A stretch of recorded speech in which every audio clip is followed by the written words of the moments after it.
So in this video, let us continue exercise 8.2. Now here, solving question number 2. Choose the correct options and justify your choice. इस question number 2 में actually multiple choice question दिया हुआ है.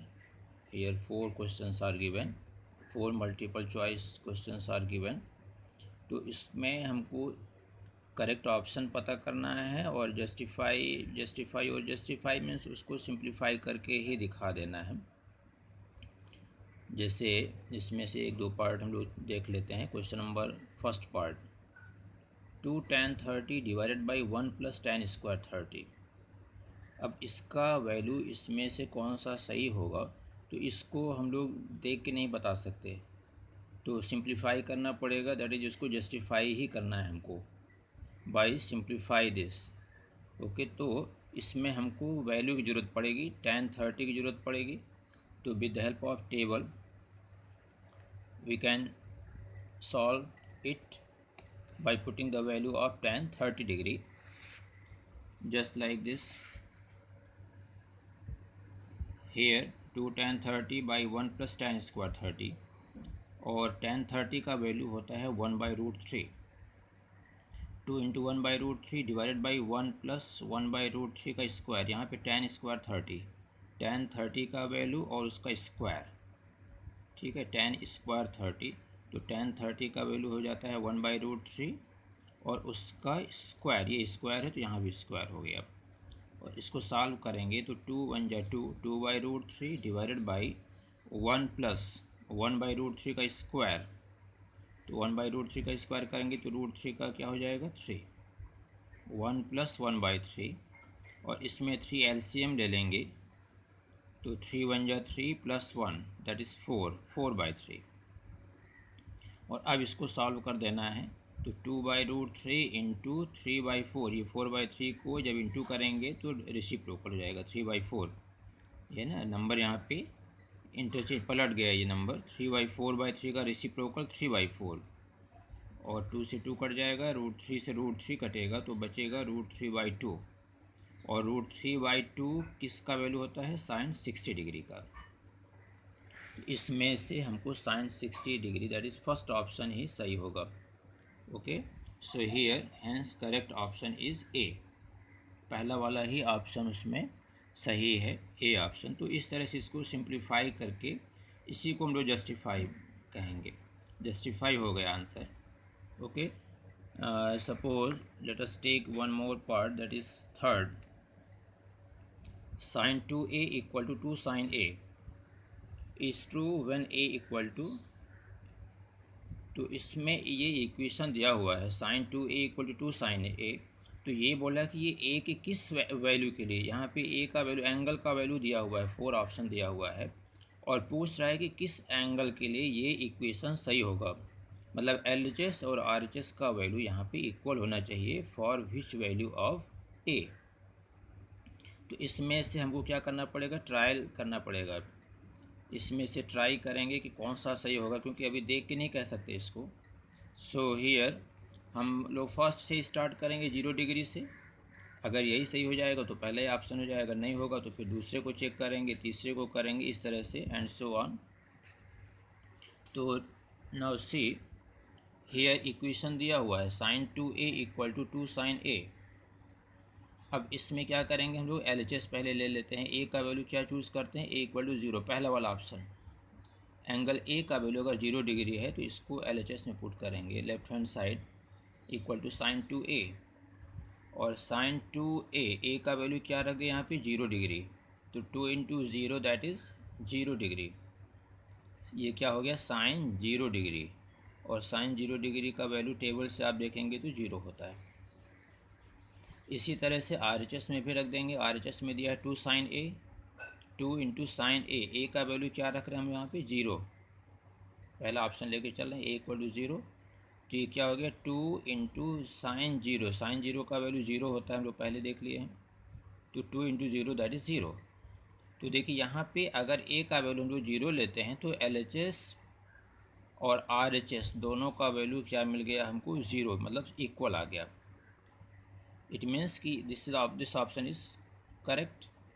ए equal to 0, hence correct option is first A में हमको क्या दिया है 0 डिग्री, मतलब ये जो इक्वेशन है वो 0 डिग्री के लिए ही सही होगा।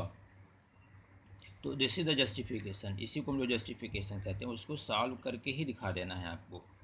ओके, एग्ज़ाम में हो सकता है कि चॉइस वाला ही आए, तो वहाँ तो आप उसको रफ में सॉल्व करके करेक्ट ऑप्शन में टिक कर सकते हैं, बट यहाँ पे उसको सॉल्व कर देना है चारों पार्ट को। Okay, now here question number, taking question number 3, ये भी क्वेश्चन अच्छा क्वेश्चन है। Here tan a plus B equal to √3 and tan a minus B equal to 1/√3, दो इक्वेशन दिया हुआ है। Here 0 degree is less or equal to a plus b is less or equal to 90 degree and a is greater than b। ये बोला है कि a plus B का जो वैल्यू होगा वो 0 डिग्री से ज़्यादा है बट 90 से कम है। हम लोग यहाँ पे just like complementary angles type का हो गया। ओके, और a और b में a बड़ा है ये भी दिया हुआ है, तो फाइंड a एंड b। तो हमको इसमें दोनों एंगल का वैल्यू फाइंड करना है। इसमें दो एंगल क्या है, a और b, a plus B, a minus B. There are two angles A and B, तो दोनों का वैल्यू फाइंड करना है। तो दो वेरिएबल्स का वैल्यू फाइंड करना है, मतलब दो इक्वेशन चाहिए, टू लीनियर इक्वेशन, जैसे हम लोग से 3rd चैप्टर में पढ़ चुके हैं, लीनियर इक्वेशन टू वेरिएबल्स। तो यहाँ पे भी वही होगा, जब भी हमको टू वेरिएबल्स की ज़रूरत पड़ेगी तो हम लोग क्या करेंगे, दो इक्वेशन हमको चाहिए, टू लीनियर इक्वेशंस, तभी हमको ए और बी का वैल्यू मिलेगा। तो इसका स्टेप देख लीजिए। Here given tan a plus B equal to √3। अब ये देखना है कि √3 tan के किस एंगल के लिए होता है। So that is tan a plus B equal to √3, और √3 का वैल्यू होता है tan 60 डिग्री। इसका मतलब tan a plus B equal to tan 60, तो tan यहाँ से कैंसिल हो जाएगा। कैंसिल मतलब यहाँ पे कि उसका अगर ये दोनों tan of this angle equal to tan of this angle, इसका मतलब कि ये दोनों एंगल बराबर होंगे तभी दोनों का tan इक्वल हो रहा है।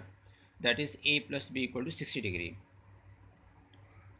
ओके, यहाँ पे ध्यान से थोड़ा सा देखिएगा, tan a plus B equal to √3, और √3 का वैल्यू होता है tan 60 में। इसका मतलब हमको क्या मिल गया, tan a plus B equal to tan 60। तो अगर इसको इजी लैंग्वेज में बोलें कि tan यहाँ से हट गया तो क्या बचेगा, a plus B equal to 60 degree. Okay, हटता नहीं है, मतलब वो इस अगर वो tan इन दोनों एंगल के लिए वो इक्वल है तो वो एंगल भी इक्वल होंगे तभी पॉसिबल होगा। So let this is the equation number 1। ऐसे हम लोग सेकेंड इक्वेशन में tan a minus B equal to 1/√3, और 1/√3 किस tan के लिए, tan के किस एंगल में होता है, tan 30 डिग्री। ये टेबल से आप देख सकते हैं, tan 30 का वैल्यू होता है 1/√3। तो फिर यहाँ पे वही सिचुएशन आ गई, tan a minus B equal to tan 30। फिर tan आप कह सकते हैं कि हट गया, यहाँ से काटेंगे नहीं उसको, बट उसका एंगल इक्वल हो जाएगा a minus B equal to 30 degree, a minus B equal to 30। तो यहाँ पे दो इक्वेशन हमको मिल गया, a प्लस बी 60 डिग्री और a minus B equal to 30 degree. These equations are just like linear equations in two variables a and b. Now from 1 and 2 जैसे हम लोग वहाँ पे सॉल्व करते थे by using elimination method, तो देखिए जब दोनों इक्वेशन में एलिमिनेट करेंगे तो b और b कट जाएगा प्लस माइनस। तो 2a equal to 90 degree, a plus a 2a equal to 60 plus 30 90, तो a इक्वल टू हो जाएगा 90/2 दैट इज़ 45 डिग्री। a का वैल्यू हमको मिल गया।